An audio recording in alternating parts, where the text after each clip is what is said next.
Hello friends, good morning to all of you. आज के कुछ इंपॉर्टेंट करंट अफेयर्स डिस्कस करने जा रहा हूँ। स्टार्ट करते हैं बैंकिंग अवेयरनेस के साथ। आरबीआई से रिलेटेड न्यूज़ है। आरबीआई क्या बन गया है?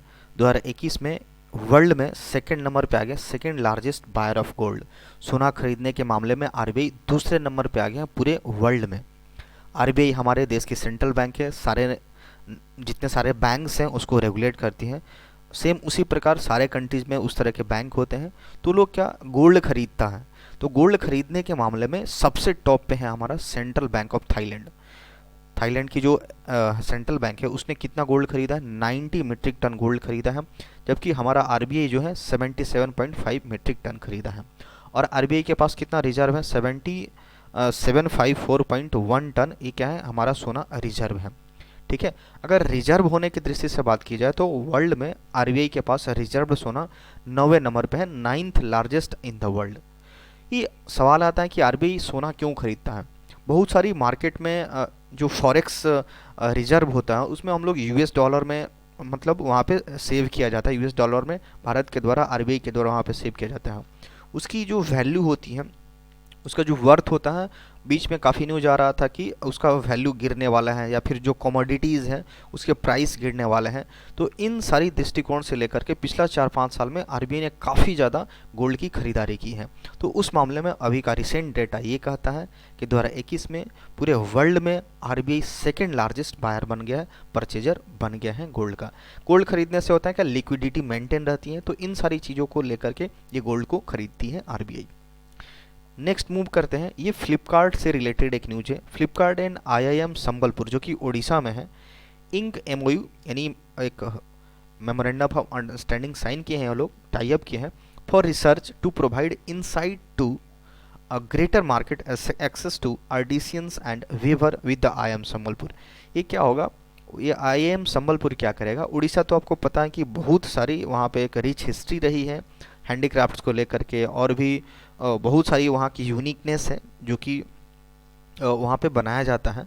तो इसी चीज़ों को क्या प्रमोट करने के लिए वहाँ के जो आर्टिसियंस हैं या फिर जो स्कल्पचर्स हैं, जो मूर्तिकार हैं या फिर वीवर हैं, जो काफ़ी बेस्ट क्वालिटी की वहाँ की चीज़ों को बनाते हैं, तो फ्लिपकार्ट ने क्या किया? आईआईएम संबलपुर के साथ टाई अप किया है ताकि क्या हो सके, आईआईएम संबलपुर वैसे जो आदमी है, वैसे जो आर्टिसियंस है, वीवर है, उनको एक तरह से क्या दे सके? ट्रेनिंग दे सके, या फिर उनको एक तरह से गाइडलाइन दे सके कि कैसे कैसे बिजनेस करना है, या फिर उनको ट्रेनिंग उस फील्ड में ट्रेनिंग दे सके ताकि वो क्या हो सके, उनके सामान को फ्लिपकार्ट पे टाई अप करके उनको बेचा जा सके। तो ही सारी न्यूज़ है। I M Sambalpur will identify cluster of artisans and weaver within Odisha. Cluster group को बोलते हैं, भरा पड़ा है ओडिशा में, बहुत अच्छे अच्छे आर्टिसियंस वहाँ पे हैं। To onboard them with Flipkart's Samarth program. एक समर्थ, फ्लिपकार्ट का समर्थ प्रोग्राम चलता है, इसी के जरिए thereby connecting their business to the pan India customer base. इसके फ्लिपकार्ट से उनकी चीज़ों को, प्रोडक्ट्स को कनेक्ट किया जाएगा ताकि क्या, पैन इंडिया मतलब पूरे ऑल ओवर, ऑल मतलब पूरे अक्रॉस इंडिया में, इंडिया के हर कोने कोने तक इनकी कस्टमर बेस बढ़े। कस्टमर्स के पास, लोगों के पास इनकी यूनिकनेस जो है उनको क्या, उनको प्रमोट किया जा सके, उन तक पहुँचे। The artisans and weaver will also be offered training on business management, marketing and accounting by IIM Sambalpur. अब क्या क्या जो आर्टिसियंस हैं या फिर वीवर्स लोग हैं जो बुनकर हाथ से कुछ कुछ बुनते हैं, उनको क्या ऑफर क्या किया जाएगा? उनको ट्रेनिंग दी जाएगी बिजनेस मैनेजमेंट को लेकर के, मार्केटिंग को लेकर के कैसे किया जाए, सब ट्रेनिंग प्रोवाइड कराई जाएगी।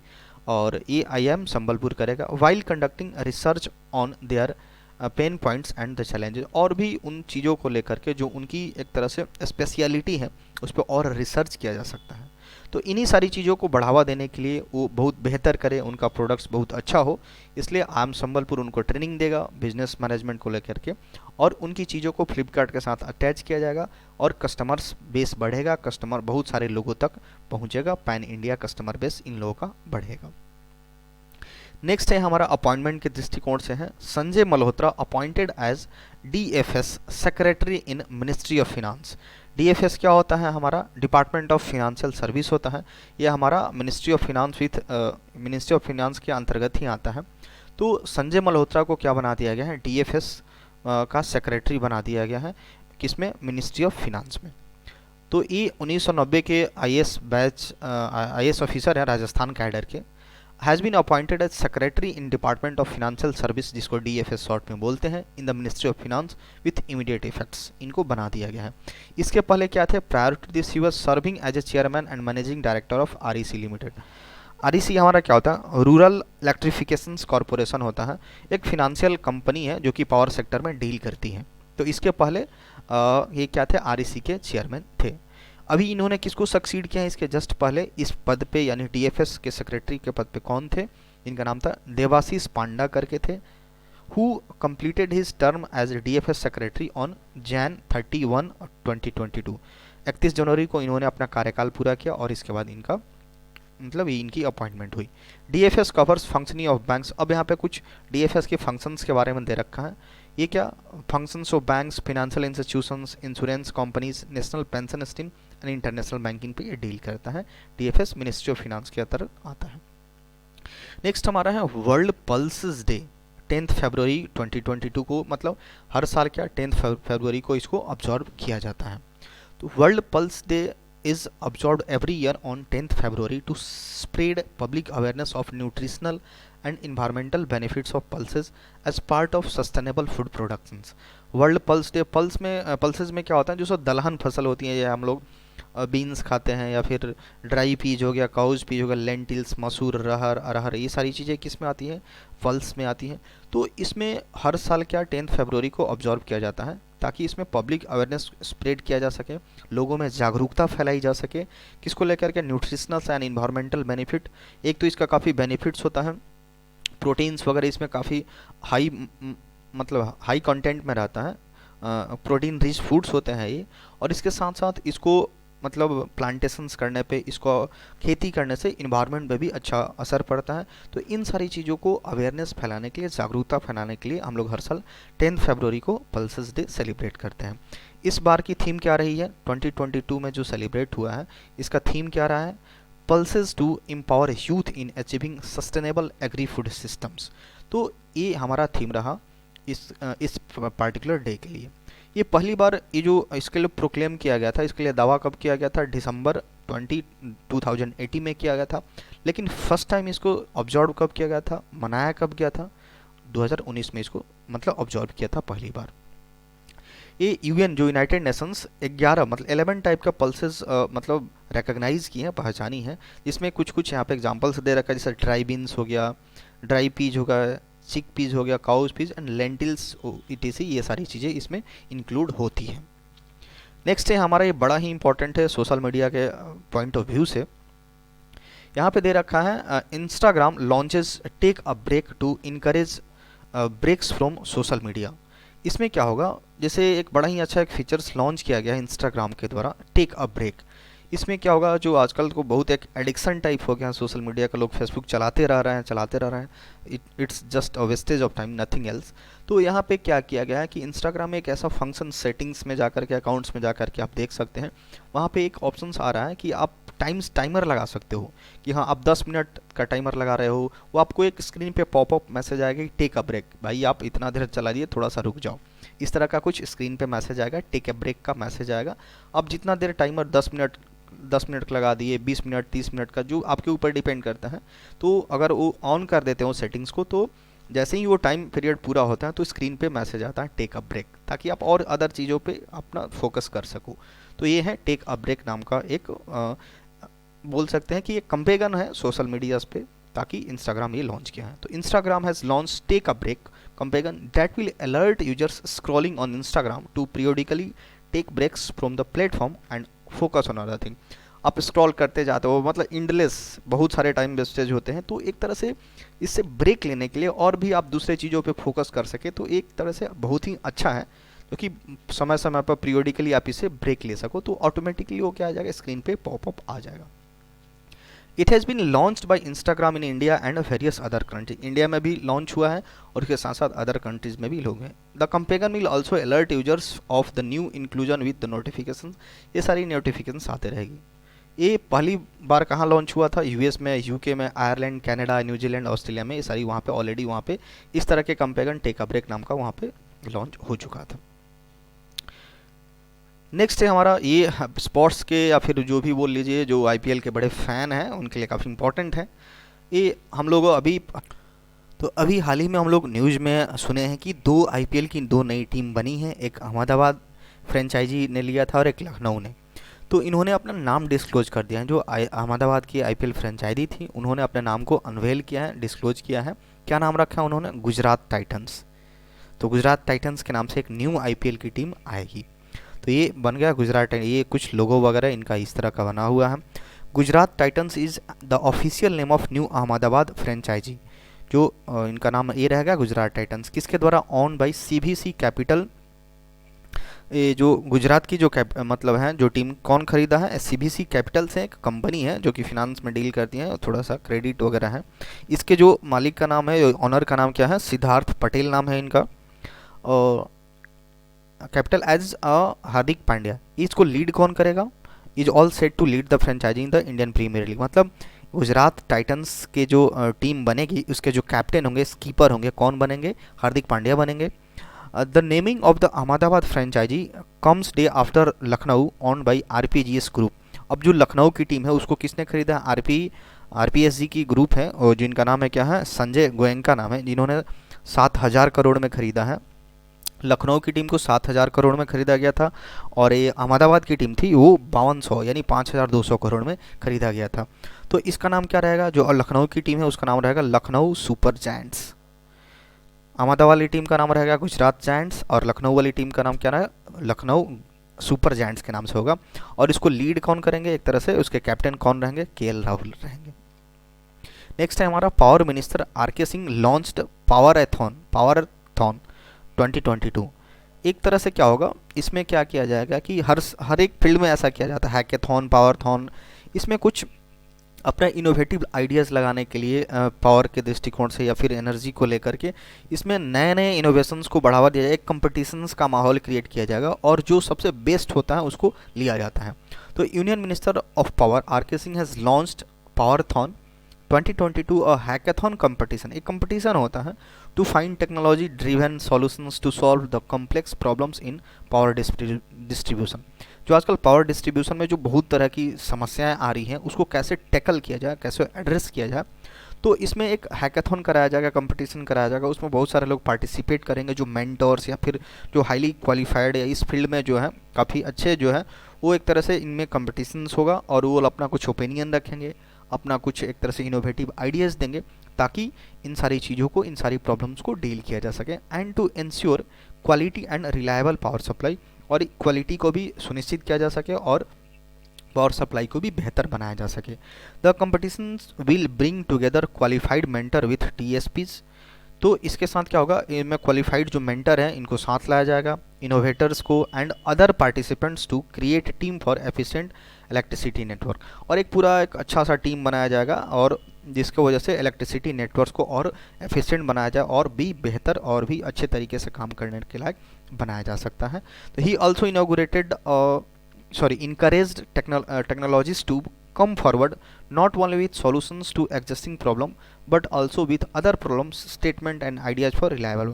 उन्होंने एक इसको भी बढ़ावा दिया, प्रोत्साहित किया कि वे ना केवल इसको जो प्रॉब्लम हमारे पास जो एग्जिस्टिंग प्रॉब्लम है, जो पहले से समस्याएं चलती आ रही है, उसका समाधान ढूंढे, इसके अलावा और भी क्या क्या प्रॉब्लम्स हैं और क्या क्या वो अपना आइडियाज ओपिनियन दे सकते हैं, तो ओपनली वो बोल सकते हैं।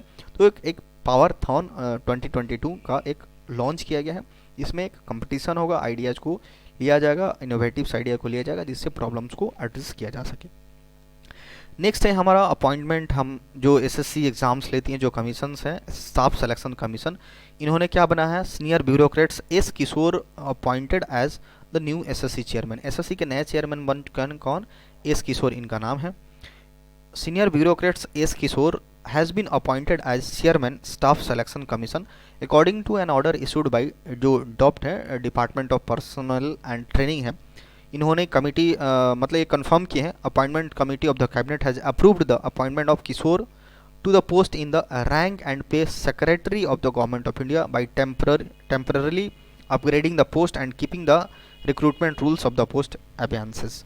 ही अभी अगर बात की जाए, ये जो एस किशोर है अभी क्या है प्रेजेंट में? He is serving special secretary department of commerce ministry and industry के अभी यहाँ पे उसमें सर्व कर रहे हैं।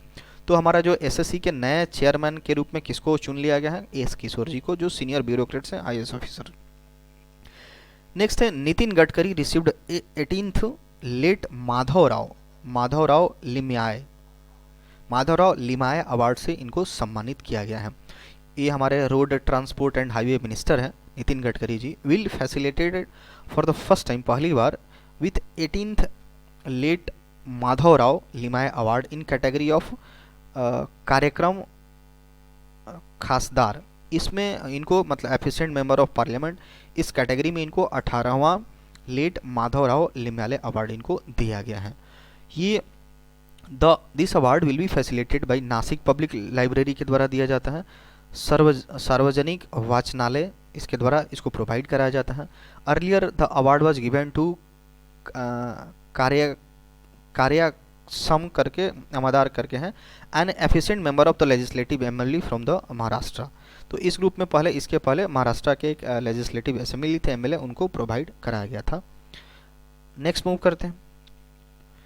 ये ब्लूमबर्ग्स बिलियनियर्स इंडेक्स मतलब इस इंडेक्स के अकॉर्डिंग गौतम अडानी ओवरटुक मुकेश अंबानी।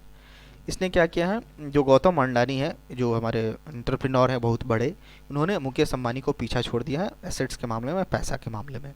तो ये तो खैर मतलब फ्लक्चुएट होते रहता है, कोई आगे कोई पीछे। तो गौतम अडानी का नेटवर्थ अभी कितना चला गया है, 88.5 बिलियन।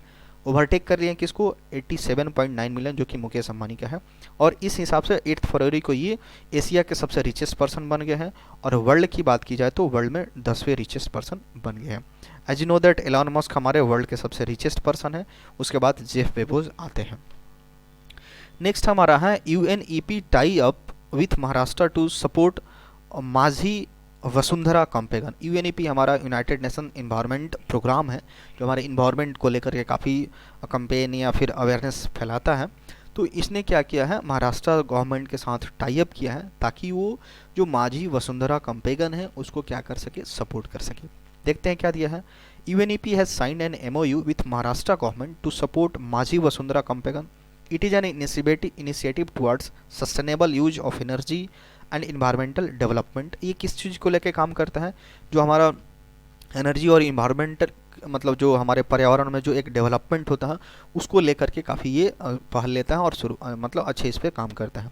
लिटरल मीनिंग अगर इसका देखा जाए, जो माझी वसुंधरा है इसका क्या नाम है, माई अर्थ, यानी हमारी पृथ्वी को लेकर के इस पर बहुत सारा काम किया जा रहा है। It is an initiative of the environment and climate change department government of Maharashtra के द्वारा ये मतलब निर्णय लिया गया है। तो यूएनईपी किसके साथ टाई अप किया, महाराष्ट्र गवर्नमेंट के साथ, किस चीज़ को सपोर्ट करने के लिए, माझी वसुंधरा कैंपेन को सपोर्ट करने के लिए। नेक्स्ट है हमारा, ये भी काफ़ी इंपॉर्टेंट होगा, Atal tunnel recognized as the longest highway tunnel by world book of records. जो वर्ल्ड बुक ऑफ रिकॉर्ड्स हैं इसके द्वारा क्या किया गया है, जो अटल टनल हमारा बना हुआ है उसको क्या लॉन्गेस्ट हाईवे टनल बोला गया है। देखते हैं क्या कुछ एडिशनल इन्फॉर्मेशन है यहाँ पे। Atal tunnel has been officially certified as world's longest highway tunnel above 10,000 feet by the world book of record. मतलब 10,000 की ऊंचाई पे सबसे लंबा हाईवे टनल का इसको एक रिकॉर्ड मिला हुआ है। World book of the records UK जो कि है organisation that catalogs verifies extraordinary records with authentic certification around to the globe. इसके बारे में क्या दिया है, Atal tunnel highway built under the Rohtang pass में उसके में बना हुआ है। ईस्टर्न पीर पंजल हिमालय रेंज में आता है, ये इसमें बना हुआ है। On the Leh Manali highway, ये जो हाईवे है लेह से मनाली को कनेक्ट करता है। तो 10,000 फीट की ऊंचाई पे है और सबसे लंबा हाईवे बन गया है वर्ल्ड बुक के अकॉर्डिंग। और इसकी लंबाई कितनी है, 9.02 किलोमीटर है। तो मतलब ऊंचाई की दृष्टिकोण से 10,000 फीट की ऊंचाई पे और भी सबसे लंबा, 10,000 की ऊंचाई में भी 10,000 है और लेंथ की बात करें तो 9.02 किलोमीटर है। तो इसको क्या मिल गया है, longest highway tunnel world book of records के अकॉर्डिंग मिल गया है। नेक्स्ट है हमारा India's first biomass based hydrogen plant to come up at the Madhya Pradesh. ये हमारा है कि मध्य प्रदेश में क्या हुआ है, इंडिया का first biomass based hydrogen plant बना हुआ है। इसमें क्या होगा, India's first commercial scale biomass based hydrogen plant will soon inaugurated at the Khandwa district, Khandwa district Madhya Pradesh में है, वहीं पे इसका इनॉग्रेशन किया गया है। ये क्या करेगा, plant will produced 1 ton of hydrogen from 30 tons of biomass feedstock in daily basis, on daily basis. ये डेली बेसिस पे क्या करेगा, 30 टन क्या करेगा, प्रोड्यूस 1 टन ऑफ हाइड्रोजन, एक मतलब प्रतिदिन हाइड्रोजन का 1 टन प्रोड्यूस किया जाएगा, किससे, 30 टन बायोमास फीडबैक से, तो 30 टन बायोमास फीडबैक से हर एक दिन 1 टन हाइड्रोजन प्रोड्यूस किया जाएगा। It is being established by the joint venture of Watomo energy limited and Vaijal green energy के साथ टाई अप करके इसको ये बनाया जा रहा है, पावर प्लांट बनाया जा रहा है, हाइड्रोजन प्लांट बनाया जा रहा है। The technology used by the plant is thermally accelerated anaerobic digestion, TAD इसको शॉर्ट में बोलते हैं, रिएक्टर। इसी टेक्नोलॉजी का यहाँ पे इसको यूज किया जा रहा है। That can produce hydrogen, methane and biochar from biomass, मतलब बायोमास से हाइड्रोजन और मीथेन जैसी मतलब गैस को ये प्रोड्यूस करेगा। तो कहाँ पे लॉन्च किया गया, कहाँ पे इसको खोला जाएगा, मध्य प्रदेश के खांडवा डिस्ट्रिक्ट में इसको इनॉग्रेट किया गया। That's all for today.